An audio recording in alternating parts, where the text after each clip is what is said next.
नमस्कार, सुदर्शन न्यूज में आपका स्वागत है। मैं हूं आपके साथ निमित सिन्हा और आप देख रहे हैं जवाब तो चाहिए। जवाब तो चाहिए में आज हम बात करेंगे जिहादी पैदा करने वाले उन मदरसों की जिनसे आज तक ना तो कोई वैज्ञानिक निकला और ना ही इंजीनियर, जिसका एकमात्र कारण मदरसों में दी जाने वाली वो मजहबी शिक्षा है जो जिहादी पैदा करती है। वो जिहादी जो मजहब के नाम पर हिंदुओं के खिलाफ षड्यंत्र रचते हैं और न सिर्फ हिंदुस्तान बल्कि पूरे विश्व में अशांति और नकारात्मक वातावरण भी तैयार करते हैं। आज दुनिया में फैला हिंसक आतंकवाद भी इन्हीं मदरसों की देन है, जिन मदरसों में कितने मौलाना फर्जी नोट छापते, बच्चियों के साथ दुष्कर्म करते और अरब देशों से फंडिंग लेते पकड़े जा चुके हैं। ऐसे में इन मदरसों को सरकारी फंडिंग देना कितना सही है, और यही सवाल आज राष्ट्रीय बाल संरक्षण आयोग यानी कि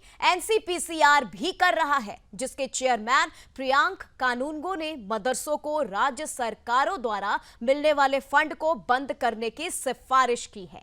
इसके साथ उन्होंने सभी राज्यों के मुख्य सचिवों को पत्र भी लिखा है। अपने पत्र में प्रियांक ने मदरसों के बारे में एनसीपीसीआर की एक रिपोर्ट का भी हवाला दिया है। बीते शुक्रवार यानी कि 11 सितंबर 2024 को जारी इस पत्र में प्रियांक कानूनगो ने गैर मुस्लिम छात्रों को मदरसों से निकालकर सरकारी स्कूलों में भर्ती कराने की जरूरत पर भी जोर दिया है। प्रियांक कानूनगो का ये पत्र सभी राज्यों सहित केंद्र शासित प्रदेशों के मुख्य सचिवों और प्रशासकों को संबोधित है। उन्होंने पत्र की शुरुआत में ही एनसीपीसीआर की एक रिपोर्ट का हवाला दिया है, जिसका नाम आस्था के संरक्षक या अधिकारों के उत्पीड़क बच्चों के संवैधानिक अधिकार बनाम मदरसे हैं। उन्होंने दावा किया है कि बच्चों के मौलिक अधिकार और अल्पसंख्यक समुदाय के हक के बीच एक विरोधाभास जैसा दिख रहा है। इसकी वजह उन्होंने बताते हुए लिखा है कि मदरसों में पढ़ने वाले छात्रों को उच्च गुणवत्ता वाली शिक्षा नहीं मिल पा रही है। ऐसे में सवाल यह है कि आखिर अरब से फंड लेने वालों को सरकारी फंड क्यों चाहिए? मदरसों से पढ़कर आज तक कोई वैज्ञानिक क्यों नहीं निकला? मजहबी शिक्षा से आज तक कितनों का भला हुआ है? ये सारे बड़े सवाल हैं। आखिर जिहाद की फैक्ट्री पर ताला कब लगेगा और एनसीपीसीआर की मांगे कब पूरी होगी? बता दें आपको, इसी पर चर्चा होगी आज इस कार्यक्रम में, लेकिन उससे पहले देखिए यह खास रिपोर्ट।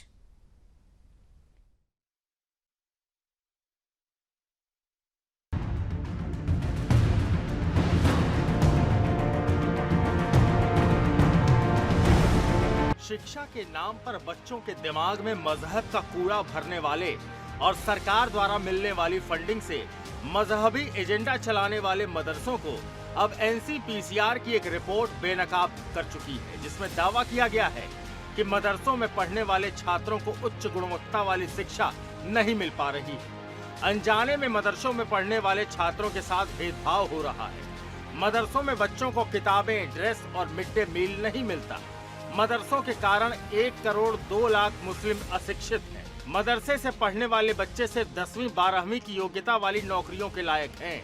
यही नहीं, बच्चों के अधिकारों पर मदरसों की कोई जवाबदेही नहीं होती। एनसीपीसीआर की इसी रिपोर्ट का हवाला देते हुए इसके चेयरमैन प्रियांक कानूनगो ने मदरसों को राज्य सरकारों द्वारा मिलने वाले फंड को बंद करने की सिफारिश की, जिन्होंने सभी राज्यों के मुख्य सचिवों को पत्र लिखकर मदरसों को दिए जाने वाले फंड को बंद करने की बात कही। भारत में जो मदरसा बोर्ड हैं, 7-8 राज्यों में मदरसा बोर्ड है। हमने कहा है कि मदरसा बोर्ड बंद कर दीजिए, क्योंकि मदरसा बोर्ड पर्पस को सर्व करने में फेल हो गए हैं, डिफीट खा गए हैं।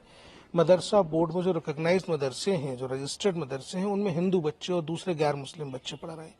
इसलिए तो मदरसा बोर्ड नहीं बने थे। मदरसा बोर्ड्स जो हैं वो शिक्षा का अधिकार बच्चों तक पहुंचाने में एक बड़ी बाधा है। हमने पूरी डिटेल उसमें लिखी है। जितनी भी स्कीम्स के माध्यम से हम मदरसों को मदद कर रहे हैं, सरकारी पैसा दे रहे हैं, उनसे कई गुना ज्यादा कम्युनिटी के अपने चंदे इकट्ठे हो रहे हैं, चाहे कुर्बानी की खाल के हों, चाहे ज़कात के हों, चाहे फितरा के हों। हमने वो कैलकुलेशन भी दी हुई है। इसलिए ये फंडिंग बंद कर देना चाहिए, मदरसा बोर्ड डिसबैंड कर देना चाहिए। जो हिंदू बच्चे इन मदरसों में हैं उनको तत्काल जो है स्कूलों में दाखिल कर देना चाहिए। मदरसों में पूरा फोकस धार्मिक शिक्षा पर रहने के कारण इनमें पढ़ने वाले बच्चों को जरूरी शिक्षा नहीं मिल पाती और वो बाकी बच्चों से पिछड़ जाते हैं। यही नहीं, मदरसे सरकारी फंड से ज्यादा चंदा अपने सामुदायिक संगठनों से प्राप्त कर लेते हैं। ऐसे में मदरसे इन पैसों का कहां प्रयोग करते हैं और मदरसों के पास कितना काला धन है, ये भी जांच का विषय होना चाहिए, जिस पर एनसीपीसीआर ने अपनी सिफारिशें पत्रों के माध्यम से की हैं, जिनकी माने तो मदरसों और मदरसा बोर्डों को राज्य की तरफ से दिए जाने वाले फंड को रोक दिया जाए, मदरसों से गैर मुस्लिम बच्चों को हटाया जाए। संविधान के आर्टिकल 28 के अनुसार माता पिता की सहमति के बिना किसी बच्चे को धार्मिक शिक्षा नहीं दी जा सकती। एक संस्थान के अंदर धार्मिक और औपचारिक शिक्षा एक साथ नहीं दी जा सकती। ऐसे में एनसीपीसीआर के इन दावों पर मदरसा प्रेमी मुल्ला मौलवी फिर से बौखला गए। मगर प्रियांक कानूनगो साहब जो हैं वो मुसलसल मदरसों की छवि को खराब करने के लिए, मदरसों की तस्वीर को धूमिल करने में लगे हुए हैं। रोजाना उनका नया एक पत्र मदरसों के खिलाफ सामने आ जाता है। एनसीपीसीआर के कमिश्नर ने जो स्टेट को ये लेटर लिखा है कि मदरसे के फंड को बंद कर देना चाहिए, मैं समझता हूँ कि प्राइम मिनिस्टर की उस मुहिम पर ये सवालिया निशान खड़ा कर रहे हैं कि प्राइम मिनिस्टर ने कहा था कि हम इस मुल्क में सबका साथ, सबका विकास, सबका प्रयास और सबका विश्वास जीतना चाहते हैं। और विज्ञान भवन में बाकायदा प्राइम मिनिस्टर ने ये बात कही थी कि हम मुस्लिम बच्चों के हाथ में कुरान और कंप्यूटर देखना चाहते हैं। और अभी आपने देखा होगा कि एक बहुत बड़ा खुलासा हुआ है कि महाराष्ट्र में बीजेपी सरकार ने बाकायदा तौर पर मदरसों के आधुनिकीकरण के लिए एक बहुत बड़ी रकम बाकायदा रिलीज की है, जो पहले 700 करोड़ थी, अब वो 1000 करोड़ कर दिया। जिन लोगों की तनख्वाह मदरसों में 6000 थी, उनको 10,000 और बढ़ा दिया। तो मैं समझता हूं कि सरकार अपना काम बहुत से अच्छा कर रही है, लेकिन कुछ लोग सरकार की नीयत और नीति पे कहीं ना कहीं ब्रेक लगाने की कोशिश कर रहे हैं। लिहाजा सरकार को चाहिए कि मदरसा मॉडर्नाइजेशन की तरफ जो उसका तरीकेकार है वो आगे बढ़ता रहे। ये फंड शुरू भी बीजेपी के दौर इक़्तिदार में हुआ था उत्तर प्रदेश में, जब राजनाथ सिंह की सरकार थी। उनके ज़माने में मदरसा बोर्ड बना करके इनको फंडिंग का आगाज़ किया गया था। उसका उद्देश्य उनका ये था कि मदरसों में करप्शन शुरू हो, फिर हम उसकी वीडियो और ऑडियो सब चैनलों पर इस पर दिखा करके मुसलमानों को उनके मजहबी पेशवाओं से दूर कर सकें। क्योंकि उसमें फेल हो गई सरकार और मदरसों में जो करप्शन ये दिखाना चाहते थे वो करप्शन नहीं दिखा सके। नतीजे के तौर पे अब इनको लग रहा है कि ये पैसा बेवजह में हमारा जा रहा है। तो तरह तरह के हथकंडे हैं। जब हिंदुस्तान में संविधान के अंदर ये कहा गया है कि हर व्यक्ति 14 साल तक के बच्चे को जो है बेसिक एजुकेशन देना जो है कंपलसरी है, वो आज तक व्यवस्था न किया। और उसी में मुसलमानों की या सिखों की या ईसाइयों की या दीगर मजहबी लोगों की अपनी मठ और मदरसे चलाने की व्यवस्था है, तो उसमें उनको शिक्षित किया जा रहा है। अब सरकार एक तरफ तो ये रिपोर्टें आ रही, दूसरी तरफ अभी आप देख लीजिए करंटली महाराष्ट्र के अंदर जो है उन्होंने मदरसों को तनख्वाहें ट्रिपल करने का ऐलान किया मदरसा बोर्ड के लोगों की। तो अब ये सरकार दरअसल में असमंजस में है कि आखिर करें तो क्या करें। इसको जो हिंदू राष्ट्र का 100 साला ख्वाब था वो अधूरा रह गया है। उस ख्वाब के लिए सारे ताने बाने बुने गए थे। वो ताने बाने हिंदुस्तान के बाबा साहब भीमराव अम्बेडकर के संविधान ने इनके चकनाचूर कर दिए हैं और दलित समाज बड़ी तादाद में जागरूक हो गया है। अब ये परेशान है कि किस तरह से हिंदू मुस्लिम करके EVM की बेईमानी करके ये करके सत्ता में बने और किस तरह से इसको हम हिंदू राष्ट्र बनाएं। इसी पे इनकी ये परेशानियां हैं। ये सब खेल उसी सिर्फ और सिर्फ राजनीति है, सिर्फ और सिर्फ टारगेट है और दीवार से लगाने की कोशिश है। मैं पूरी दुनिया का विश्लेषण करने के बाद ये बताता हूं कि हर जगह अक़लियतों को, अल्पसंख्यकों को मोटिवेट करने के लिए नई नई स्कीमें लॉन्च की जाती हैं, उनको बढ़ावा दिया जाता है। लेकिन हमारा भारतवर्ष ऐसा है जहां देश के नागरिकों को देश के नागरिकों से लड़ाने का काम किया जाता है। मुल्क को मुल्क के लोगों से लड़ा करके ये क्या साबित करना चाहते हैं, हमारी समझ से बाहर। मदरसों की वास्तविक स्थिति, बजाय हुकूमत उनको फंडिंग करे, हुकूमत उनको लैपटॉप दे, कंप्यूटर दे, मॉडर्न एजुकेशन कैसे हो उसके लिए फोकस करे। मदरसों के अंदर दोनों तालीमों, कंबाइंड तालीमें आजकल मदरसे में हो रही हैं, इस पर ध्यान दे। और जो मदरसे वेल एजुकेटेड है, मतलब बच्चे वेल एजुकेटेड वहां पर हो रहे हैं, उनको मान्यता दे। ये सब न करके एक स्कीम लागू करे कि ये आप नियम फॉलो कीजिए, आपको हम मान्यता देंगे, आपको हम फंड देंगे। जो इसको लागू, जो इस पर काम नहीं करे उसके बारे में सोचा जाए, लेकिन एक सिरे से आप उड़ा दे रहे हैं, ये समझते बात। यही नहीं, एनसीपीसीआर की इस रिपोर्ट और इसके चेयरमैन प्रियांक कानूनगो द्वारा लिखे गए पत्र पर सपा प्रमुख अखिलेश यादव ने भी अपनी मुस्लिम तुष्टीकरण वाली राजनीति शुरू कर दी है। ये भारतीय जनता पार्टी हर वो काम करती है जिसमें समाज में नफरत फैले, दूरियां बने। ये संस्थाओं के साथ खिलवाड़ करना कोई नया काम भारतीय जनता पार्टी का नहीं है। अगर इन्हें किसी चीज पर है कि एजुकेशन अच्छी नहीं हो रही तो उस क्वालिटी ऑफ एजुकेशन को कैसे बेहतर करें, उस दिशा में कदम उठाना चाहिए था। और जितनी भी संस्थाएं हैं, चाहे मदरसा हो, चाहे मदरसा के साथ साथ और संस्थाएं हैं, इनका बस चले तो संस्कृत स्कूल बंद कर देंगे, इनका बस चले तो इनसे प्रभावित जो विचारधारा के लोग नहीं हैं उनका संस्थाएं बंद कर दें। ये कंट्रोल चाहते हैं, सब कुछ अपने बस में करना चाहते हैं। जो संस्थाएं अच्छा करने का काम सरकार को करना चाहिए, बजट ज्यादा देना चाहिए, वो बजट न दे करके केवल पॉलिटिकल लाभ लेना चाहते हैं। तो संविधान से जो चीजें व्यवस्थाएं बनी हैं, हर संविधान से बनी हुई चीज को ये उलटना चाहते हैं। ये वो लोग हैं जो नफरत पे राजनीति करना चाहते हैं, ये वो लोग हैं जो भेदभाव पे राजनीति करना चाहते हैं, ये वो लोग हैं धर्म को, जातियों को लड़ा करके राजनीति करना चाहते हैं। लेकिन ये अपने कामयाब नहीं होंगे। इस देश की जनता, समाज में बैठे हुए बुद्धिजीवी लोग, पढ़े लिखे लोग, वो सब महसूस कर रहे हैं कि भारतीय जनता पार्टी की जो भेदभाव की राजनीति है वो चलने वाली नहीं। समाजवादी पार्टी के अध्यक्ष अखिलेश यादव आज अपने मुस्लिम वोट बैंक को खुश करने के लिए जिन मदरसों के समर्थन में बात कर रहे हैं, उन्हें ये नहीं भूलना चाहिए कि आज हिंदुस्तान समेत पूरे विश्व में फैली जिहाद की आग इन्हीं मदरसों की देन। Bureau report, Sudarshan news.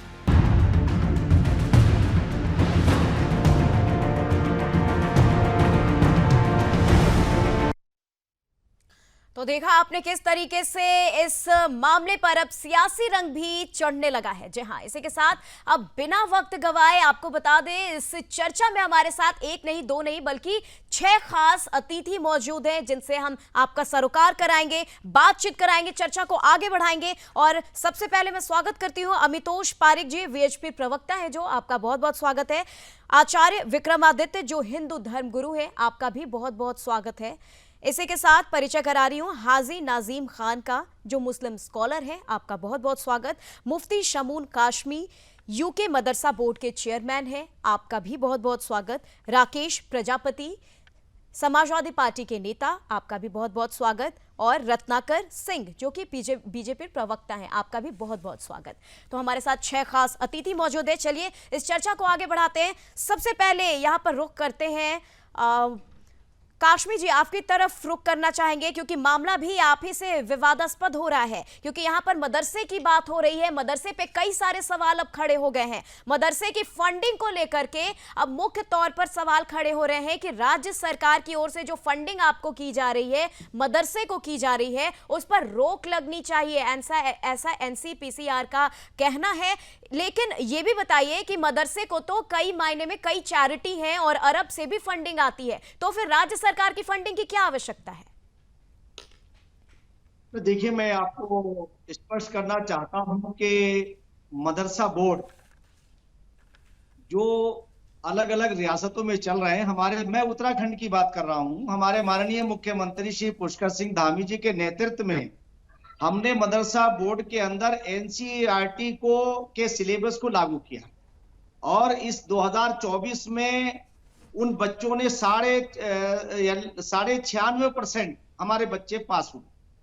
और एनसीईआरटी जो है एक ऐसा सिलेबस है कि जो सर्वश्रेष्ठ है और मदरसों को मुख्य धारा से जोड़ना ये सरकार का कर्तव्य है।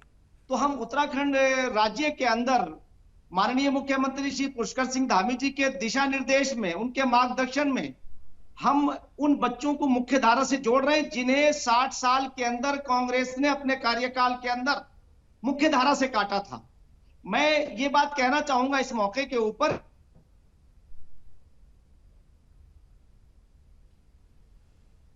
चलिए, लगता है काश्मीर जी से हमारा संपर्क यहाँ पर टूट गया है कि उन्हें थोड़ा सा इन सारी चीजों के बारे में जरा मालूमात कर लें।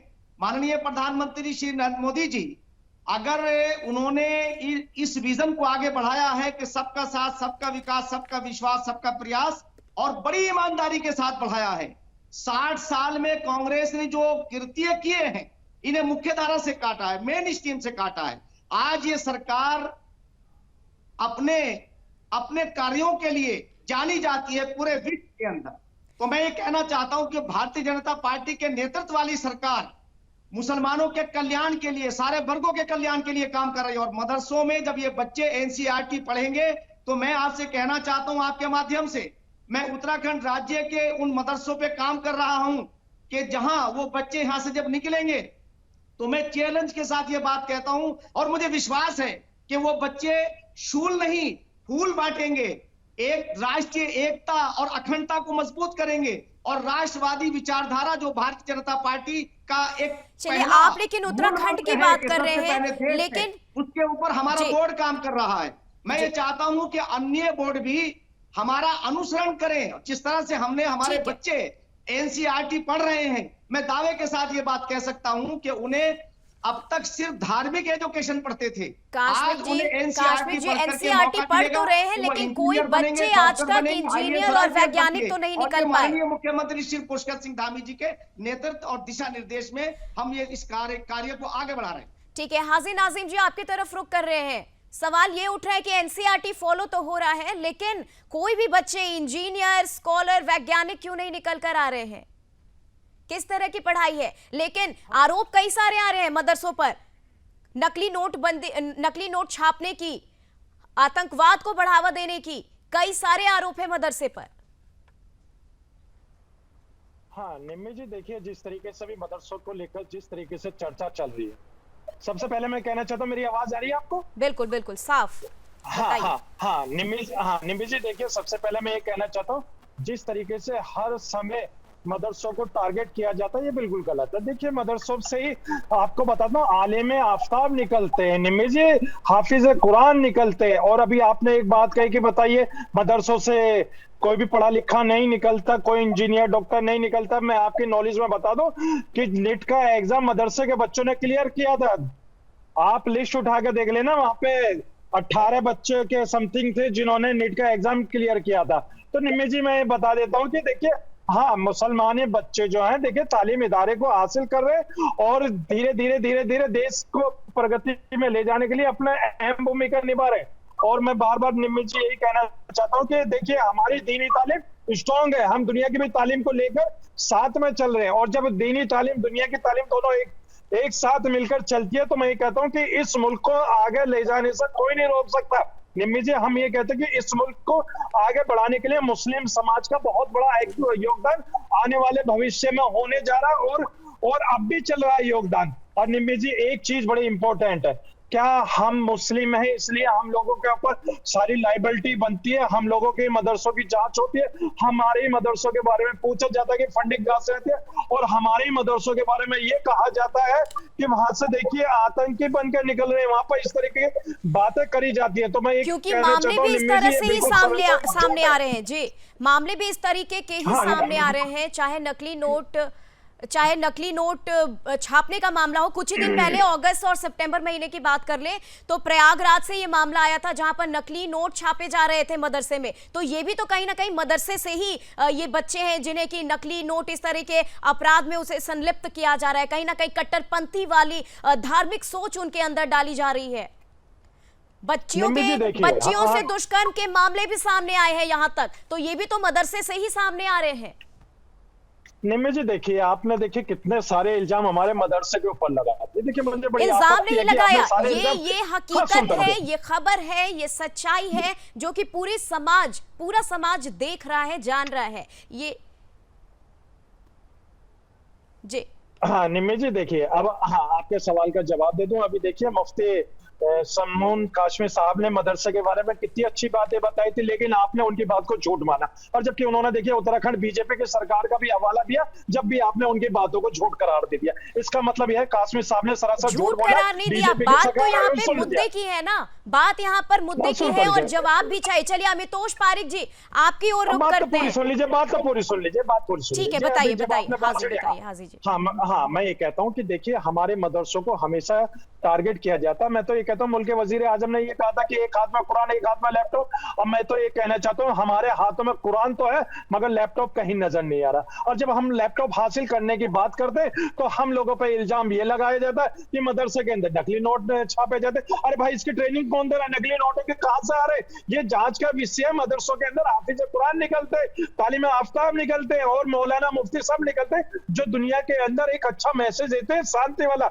मेरा मजहब इस्लाम कहता है कि जिस मुल्क में रहो उस मुल्क से मोहब्बत करो। और मैं आपको बता दूं कि ला इलाहा इल्लल्लाह मोहम्मद रसूल अल्लाह। देखिए, हम अल्लाह की इबादत करते हैं। और मैं सीधी सी बात आपको ये बता देता हूँ निम्मी जी, बड़ी सीधी सादी बात है कि भारत का मुसलमान भारत को आगे ले जाने के लिए उतना ही जज्बा रखता है जितना और समाज वाले लोग रखते हैं। लेकिन हम लोगों से हमारी देशभक्ति का प्रमाण मांगा जाता है। और मैं इन्हें बता दूं कि हम लोगों को अपनी देशभक्ति का प्रमाण देने की जरूरत नहीं है। आज भी हाजी नाजिम के सीने पे जलियांवाला गोली के निशान छपे हुए और हाजी नाजिम के गले में आज भी फांसी के फंदे के निशान लगे हैं। अमितोष पारिक जी, आपके तरफ रुख करेंगे। ठीक है अमितोष पारिक जी, आप जवाब दें।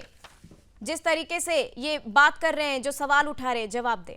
निमी जी, क्या है, हाजिम नाजिम की आदत हो गई भाषण देने की, और ये चुनाव नहीं है, डिबेट है। हम ना अरे भाई, हम अपनी बात आप छोड़ो, बोले ना इस तरह की बात ना करें, ना इस तरह की बात। आप मत बताएं मुझे क्या बात करनी। और दूसरा, यहाँ कलमा पढ़ के कोई आवश्यकता नहीं है। यहाँ पर एक सेक्युलर डिबेट चल रही है, उसको सेक्युलर रहने दीजिए। अब जब हम बात करते हैं आगे, तो मदरसे की बात करें। मैंने कलमा पढ़ा तो आपको क्या आपत्ति हुई? हाजी मैंने कलमा पढ़ा तो आपको क्या आपत्ति हुई, ये बताइए ना। कोई कलमा अरे मदरसे पे डिबेट है। सुनिए हाजिर, यहाँ एक बात करते हैं कि जिस तरह से एनसीपीसीआर ने अपने लेटर दिया और उस लेटर के ऊपर में कार्रवाई करने की मांग करें, तो हम लीगल प्रोबेबिलिटीज देख लेते हैं रादर देन रिलीजियस प्रोबेबिलिटीज। क्योंकि जब रिलीजियस प्रोबेबिलिटीज की नमी जी बात करते हैं, तो मदरसे का एस्टैब्लिशमेंट ही कुरान पढ़ाने के लिए, हदीस पढ़ाने के लिए, फिका पढ़ाने के लिए, सीरा पढ़ाने के लिए हुआ था, ना कि साइंस, एनसीईआरटी और इन सबको पढ़ाने के लिए। फिर भी सरकार पे जो ये आक्षेप लगाते हैं, मैं सरकार का प्रवक्ता नहीं हूं, लेकिन जब गवर्नमेंट चलती इस देश में, तब गवर्नमेंट ने SQEM स्पेशल क्वालिफाइड एजुकेशन मदरसे के लिए स्कीम लाई गई थी।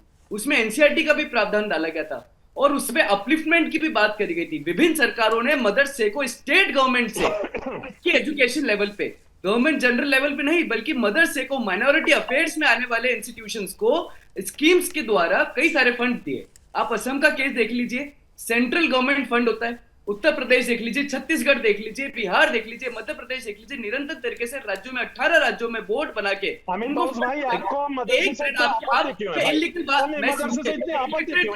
मेरे बीच में तो बोला करिए आप। हजार बार कहे, मैं कोई बात करूं, आप बोलने दीजिए ना। क्या दिक्कत आ रही है? जब बात हो रही है तो क्या दिक्कत आ रही है आपको? बात रखें तो उसको सुनिए भी। हाजिर नाजिम, सुनने का प्रयास करा करिए। आप सम्मानित है, मेरे से कई बार डिबेट में बैठते, सुनिए जो मैं बात कर रहा हूं, आप उसका पक्ष रख दीजिएगा। कोई भिड़ाई थोड़ा हो रही है यहाँ पर।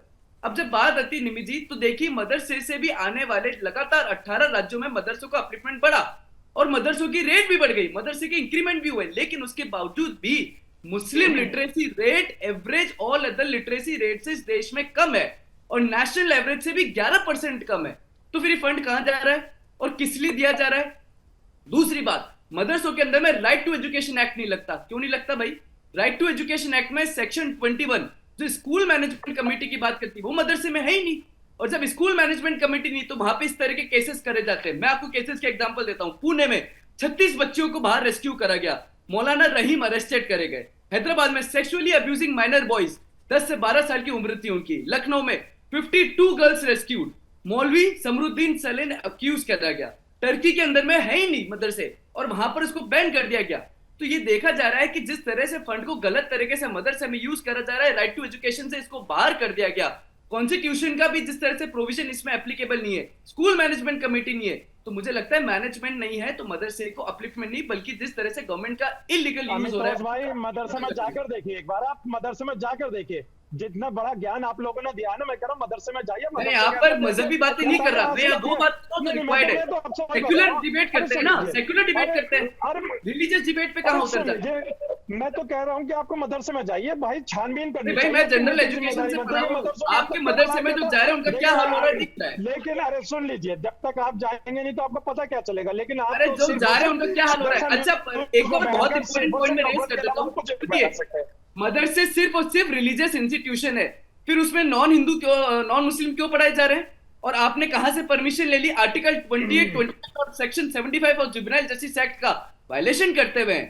असम के अंदर में आपके टेररिस्ट एक्टिविटी से लिंक पाए जाते हैं मदरसों के। तो और आप बात कर रहे हैं सरकारी फंड की यूज करने की। कुल मिला के अपलिफ्टमेंट की बात नहीं, ये मजहबी पढ़ाई की बात है। मदरसों का बिल्कुल इलीगल यूज हो रहा है, इसको खत्म कर दें। ठीक है आमितोष जी, इस चर्चा को हम यूं ही आगे बढ़ाते रहेंगे, लेकिन फिलहाल यहाँ पर वक्त हो चला है एक छोटे से ब्रेक का। ब्रेक के उस पार और भी मुद्दों पर हम यूं ही बातचीत करते रहेंगे, ये चर्चा यूं ही आगे बढ़ाते रहेंगे। जवाब तो चाहिए, देखते रहिए।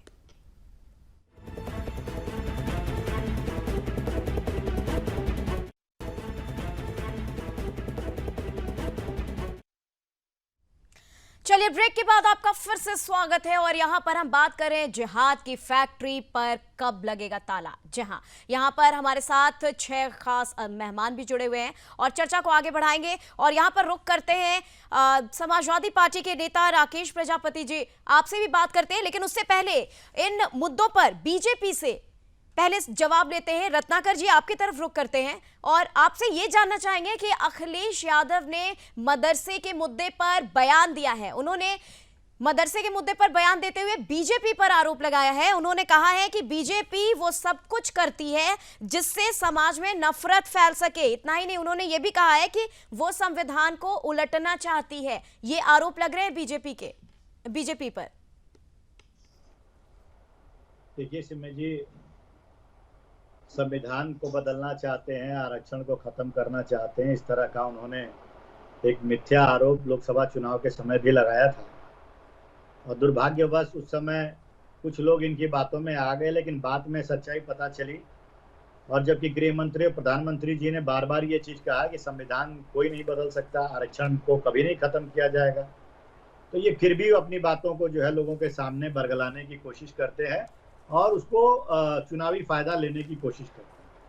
दूसरी चीज, अगर हम जातियों में बांटते हैं तो यही अखिलेश यादव हैं जो डाकुओं को बचाने के लिए भी साथ में उनके खड़े हो जाते हैं। मंगेश यादव याद है ना आपको, डाकू था, कैसे वो लूट कांड में इन्वॉल्व था, उसका पुलिस से। तो यहाँ पर टेक्निकल लैग की कुछ दिक्कत आ रही है। पीडीए, पिछड़ा दलित अल्पसंख्यक की लड़ाई लड़ने वाले खुद अपने पीडीए में ही अल्पसंख्यक को शामिल किए हैं, दलित को शामिल किए हैं, रिलीजन को शामिल किए हैं और जाति को शामिल किए हैं। इसका मतलब यही है कि अखिलेश यादव लोगों को जातियों में बांट करके और अपना चुनावी उल्लू सीधा करना चाहते हैं। और ये देश की जनता जानती है, इसलिए तो योगी जी कहते हैं कि एक रहेंगे तो नेक रहेंगे, आप एकजुट रहेंगे तो सशक्त रहेंगे।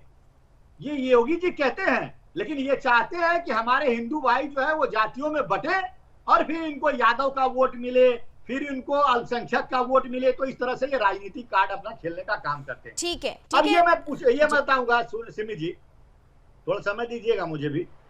अब बताइए, ये मदरसों में के बात कर रहे हैं कि अच्छे प्रोडक्ट निकलते हैं, अच्छे लोग निकलते हैं, अच्छी पढ़ाई होती है, सारी चीजें। तो भाई ये जो सड़कों पे उतर करके हर घर से नसरल्ला निकलेगा, ये जो बातें कहते हैं आप, जम्मू कश्मीर में, लखनऊ में, बनारस में, तमाम जो है इलाहाबाद में ये लोग कहते हैं, ये कहां से पढ़ के निकले हैं जरा बता दीजिए। ये वोट जिहाद, थूक जिहाद, लैंड जिहाद, लव जिहाद, ये कौन करता है? ये यही मदरसों में पढ़े हुए बच्चे करते हैं। क्यों? क्योंकि आपकी मंशा उन मदरसों में पढ़ा करके उनको कट्टरवाद फैलाना, उनको आतंक के राह पे कट्टरपंथी बनाना, ये आपकी लोगों की मंशा होती है। ठीक है रत्नाकर जी, आपके आरोप पर जवाब भी लेते हैं। सपा के पास चलते हैं, समाजवादी पार्टी। राकेश जी, इनके सवालों का जवाब दीजिए। कहीं ना कहीं ऐसा तो नहीं कि यूपी चुनाव, आगामी चुनाव को लेकर के अखिलेश यादव ये जो बयान दे रहे हैं वो कहीं ना कहीं मुस्लिम वोट को साधने का प्रयास है समाजवादी पार्टी का? नहीं, भारतीय जनता पार्टी का एक मेन नारा था, सबका साथ, सबका विकास, सबका विश्वास। तो इस देश में क्या 18 से 20% आबादी है, उस आबादी के साथ इतनी नफरत के माहौल क्यों पैदा किए जा रहे हैं? क्या मदरसे में कोई अच्छा बच्चा नहीं पढ़ता? क्या मदरसे से कोई इंजीनियर नहीं निकलते? क्या मदरसे से कोई MBBS नहीं निकलते? मैं आपकी बात मुझे समय दे दीजिएगा आप निमि जी। मैं आपने जब शुरुआत की थी, आपने शुरुआत जिहादी शब्द से की थी कि सारे के सारे जिहादी निकलते हैं। मैं आपको बताना चाहता हूँ, कुछ नाम बताना चाहता हूँ, उन नामों को पढ़िएगा। मुंशी प्रेमचंद जी मदरसे से निकले, राजा राम मोहन राय जिन्होंने दहेज प्रथा, दहेज प्रथा, सती प्रथा और ना जाने छुआछूत कितने लड़ाइयां लड़ी, राजा राम मोहन राय मदरसे से निकले। यहाँ तक कि देश के प्रथम राष्ट्रपति डॉक्टर राजेंद्र प्रसाद मदरसे से निकले। उलुग बेग बहुत प्रसिद्ध वैज्ञानिक हुए, मदरसे से निकले। अल खोरजई प्रसिद्ध दार्शनिक हुए, मदरसे से निकले। इब्न सिना प्रसिद्ध गणितज्ञ रहे हैं, ये मदरसे से निकले। अभी 2022 में अभी रत्नाकर सिंह जी आपको समय पर मैं नहीं बोला था, आप चुप रहिए आप। शाहिद रजा खान 2022 में IAS में, अभी 2017 में 2022 में 751 रैंक लेकर के आए। इतने लिस्ट आप गिना रहे हैं, ठीक है, लेकिन ये भी तो देखिए मदरसे से कितने सारे मामले भी सामने आ रहे हैं। बिल्कुल नकली नोट छापने के मामले आ रहे हैं, बच्चियों से दुष्कर्म के मामले आ रहे हैं, आतंकवाद के बढ़ावे के मामले आ रहे हैं, कई मामले आ रहे हैं।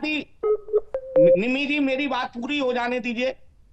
अभी नीट 2024 में 58 बच्चे मदरसों से निकल के क्लियर किया है। हाँ, ये बात ठीक है, कुछ घटनाएं वहां पर गलत हुई हैं, उनको मानता हूं, लेकिन कुछ घटनाओं के गलत होने से केवल सारे मदरसे बंद कर देना गलत नहीं है।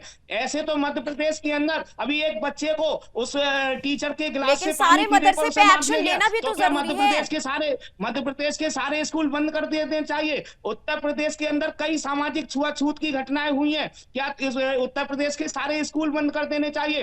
भारतीय जनता पार्टी की सरकार शिक्षा व्यवस्था को चौपट करना चाहती है। अभी आज की एक खबर आ रही है कि उत्तर प्रदेश के लगभग 1000 विद्यालयों को बंद कर देना चाहती है भारतीय जनता पार्टी की सरकार। पिछड़ों, दलितों, आदिवासियों के लिए जो इंस्टीट्यूशन है, उन इंस्टीट्यूशन को बंद करके एजुकेशन सिस्टम को निजीकरण करना चाहती है। और परसों मैंने डिबेट में कहा था, ये ठीक है राकेश जी, यहाँ पर आपकी बातों का जवाब ले लेते हैं, बीजेपी की तरफ रुख करते हैं जी।